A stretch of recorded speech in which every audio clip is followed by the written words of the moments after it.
Welcome and thank you for tuning in. This is the account with a daily news update for day 297 of the war in Ukraine. Today nothing really big stood out.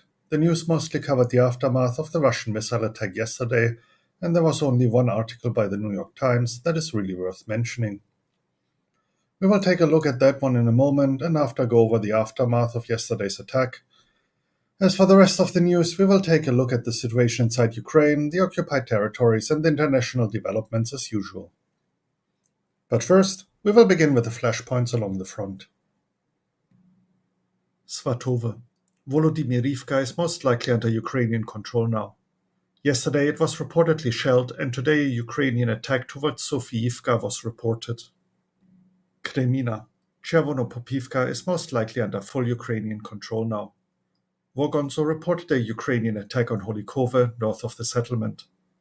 Without control of Chervonopopivka, an attack on Holikove is dangerous as the southeastern flank would be exposed. Please take the next part with a grain of salt. It is claimed that units of the 30th Motorized Rifle Brigade and the Russian Bars 20 have begun a disorderly withdrawal from Svidlivka. According to these reports, the retreat started after sustaining losses and losing centralized control. As this retreat was not ordered by the military command, it can be considered a mass desertion. Yakovlivka.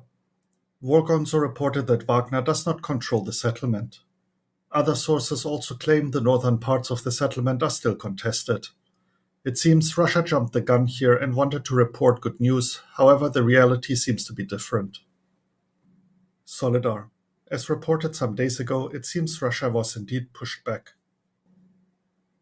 This video, shared on social media, claims to show Russian frontline positions getting shelled by Ukrainian artillery.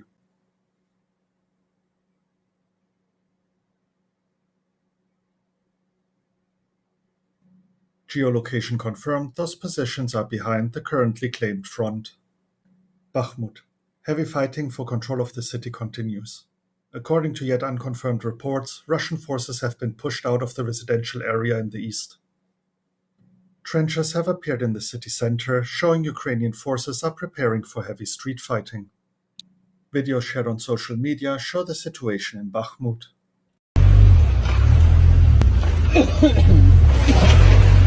По Україні грошом. За це, що підари роблять, вони поплатяться.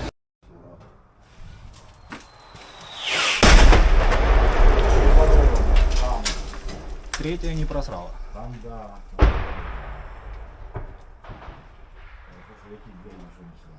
Интересно, они глубоко закапываются в землю, вот эти две. Maryinka. Not much has changed here, however an aerial video of the destruction was shared on social media and I just wanted to include it. The video is about 2 minutes long, so if you want to watch the entire footage, please check out the link provided in the description.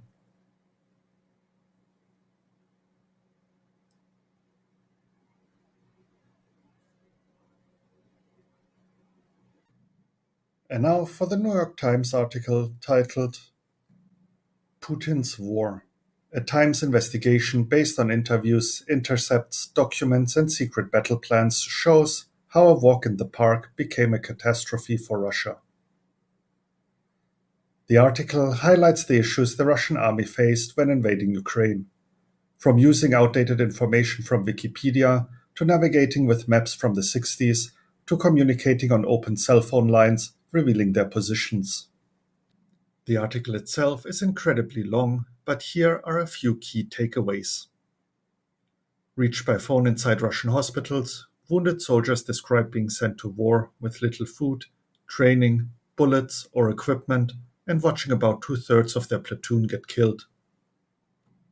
Many of the people closest to Mr. Putin fed his suspicions, magnifying his grievances against the West. The United States tried to stop Ukraine from killing the chief of the General Staff of the Russian Army, General Valery Gerasimov. A senior Russian official told the CIA Director William J. Burns last month that Russia would not give up, no matter how many of its soldiers were killed or injured. Days into the invasion, Mr. Putin told Israel's leader that the Ukrainians had turned out to be tougher than I was told. Invading Russian soldiers used their cell phones to call home, enabling the Ukrainian military to find and kill them. The day of the invasion, Mr. Putin set a trap for Russian business tycoons, putting them on television to tar everyone there, as one of them described it. Mr. Putin's fractured armies have sometimes turned on each other. One soldier said a tank commander deliberately fired on a Russian checkpoint.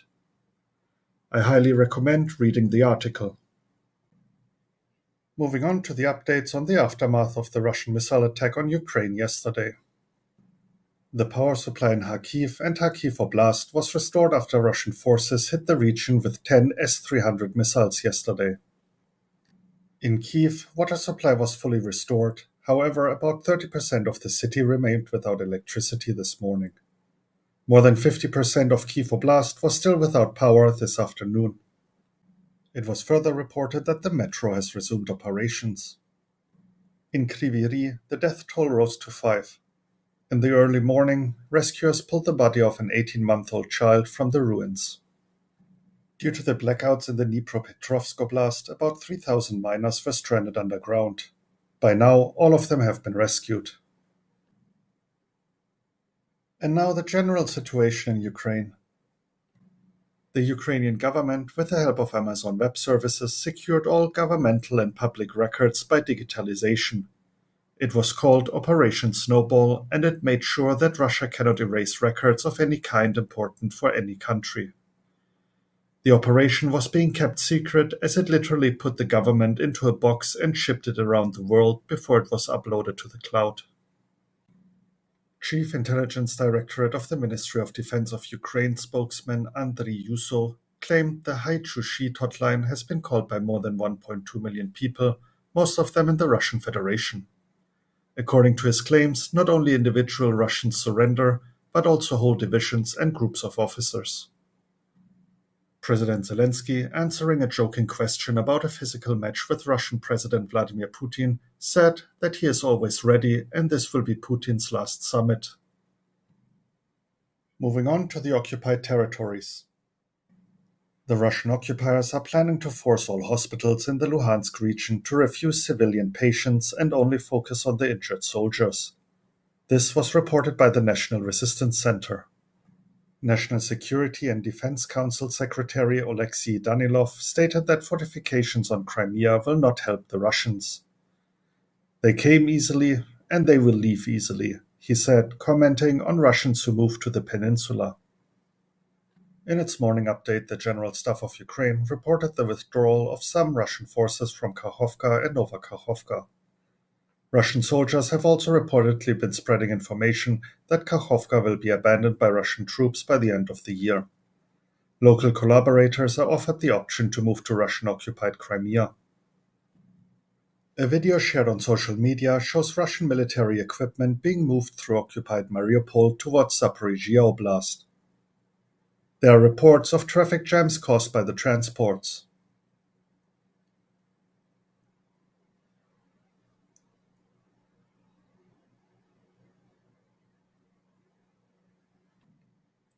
And to wrap up the news, the international developments. In its daily assessment, the Institute for the Study of War writes about Putin's planned visit to Belarus on December 19th. According to the report, he will be trying and pressure Lukashenko, the president of Belarus, to agree to enter the war against Ukraine. The analysts, however, mentioned once again that the possibility remains low.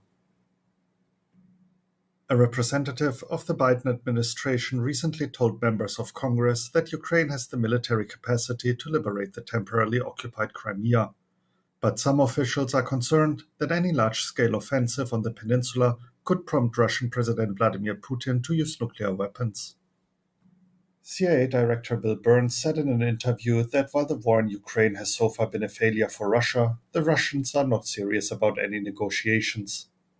He further stated the Ukrainian military, building on previous successes, will try and keep up the pressure. However, they also need time to refit and resupply.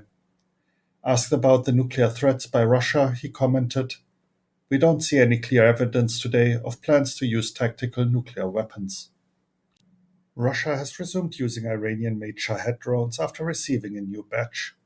However, Russia is using the drones in smaller numbers compared to previous attacks. Yuri Inat, spokesman for Ukraine's Air Force, said in an interview that Russia is monitoring social media networks to plan their missile attacks. Mikhail Fotin, military commissar near Moscow, stated that citizens called up in spring 2023 will have to serve 1.5 years, and citizens called up in the autumn 2023 will have to serve 2 years in the military. He further talked about the partial mobilization only being suspended and not completed. In his opinion, it is needed as Russia's northern neighbors are joining NATO. The video was quickly deleted and later claimed to be 2 years old. However, it is important to point out that 2 years ago neither Finland nor Sweden considered joining NATO. And now for the intelligence updates. First up, the daily report by the UK Ministry of Defence. In recent days, there has been an uptick in Russia's campaign of long-range strikes against Ukraine's critical national infrastructure. The waves of strikes have largely consisted of air and maritime-launched cruise missiles, but have almost certainly also included Iranian-provided uncrewed aerial vehicles, UAVs, being launched from Russia's Krasnodar region. Previously, these UAVs had been primarily launched from locations within occupied Crimea. The change of launch site is likely due to Russian concerns about the vulnerability of Crimea, while it is also convenient for resupply from the weapon's likely arrival point in Russia at Astrakhan. And finally, the evening report by the General Staff of Ukraine. The enemy continues to focus its efforts on conducting offensive actions in the Bakhmut and Avdiivka directions. On the Liman direction, the enemy is trying to regain his lost positions. In other areas, the enemy is concentrating its efforts on restraining the actions of units of the defense forces of Ukraine. During the current day, the enemy launched 5 missile strikes. In particular, the civil infrastructure of the cities of Drushkivka and Kramatorsk in the Donetsk Oblast came under fire. 2 Onyx-type missiles launched from the temporarily occupied Crimea against the Odessa region were successfully destroyed by air defense forces. In addition, the occupiers fired more than 10 rounds of anti-aircraft fire at the positions of our troops in various directions and at the civilian infrastructure of Kherson. On December 15th, the enemy lost more than 100 people wounded and a warehouse of ammunition in the areas of Tokmak and Polohi settlements. Information on eliminated occupiers is being clarified. And with that, the daily report is finished. In case one of the articles mentioned caught your interest, I included links to all of them in the description as usual. Thank you for tuning in, and have a great day. You were listening to The Account. Slava Ukraini!